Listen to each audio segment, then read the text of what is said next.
Rated T for teen.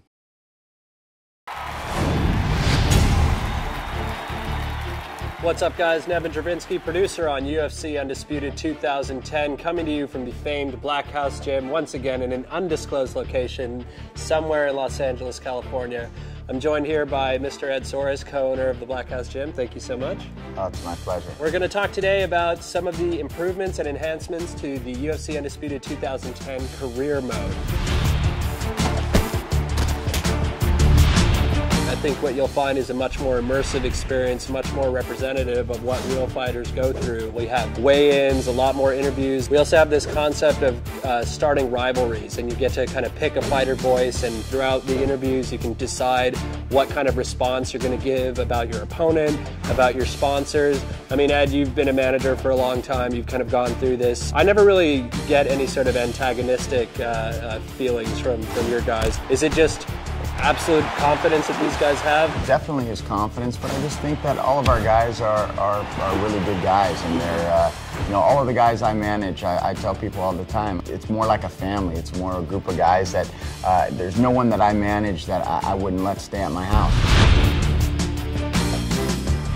The game will actually track how you actually proceed in the game. If you're a guy that does a lot of head kicks in the game, eventually your opponents will start taking you down, or going to the ground, trying to exploit your weakness. Rogan and Goldberg might call out like, the guy's knocked out his last 5 opponents via head kick, so you can't use the same game plan over and over again. And with your guys, what's the thought process that goes on there? All the guys like to watch a lot of the fights. Some guys like to watch it less than others, but most of the time all the coaches are always paying attention a lot to their previous fights. Every fight is different. A perfect example would be the last fight against, Cain Velasquez against Rodrigo. We really thought, even though he was knocking people out, he was really using his wrestling. So we thought that he was going to come in, and Rodrigo really believed that he was going to take him down. And he came in with the wrong strategy, and obviously Cain came in with the right strategy and won the fight.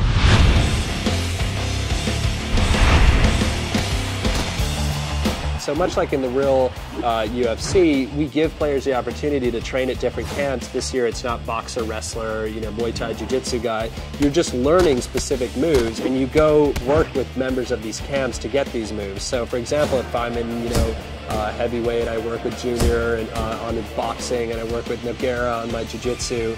And as a result, I'll get these specific moves that I'll be able to apply to my fighter. So, in career mode, on top of being able to create my own fighter, I could create my body type, my weight class, what brand shorts I wear, what sponsors I have, and then I can also choose what camp I want to go train with. Correct. And all of these things get unlocked in tiers. When you first start out in your career, nobody knows you, nobody wants to sponsor you, But if you fight better, if you start winning, people will start to recognize you, notice you, and want to offer you stuff.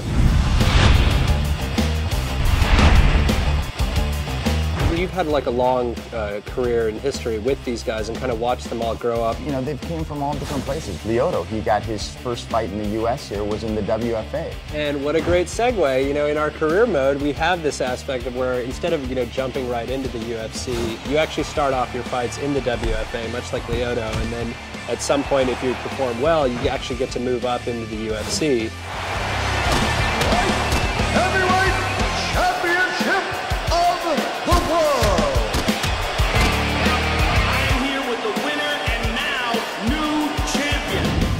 I think they got a little taste of some of the features in the career mode for UFC Undisputed 2010. I think so. For the full interview, go to community.ufcundisputed.com.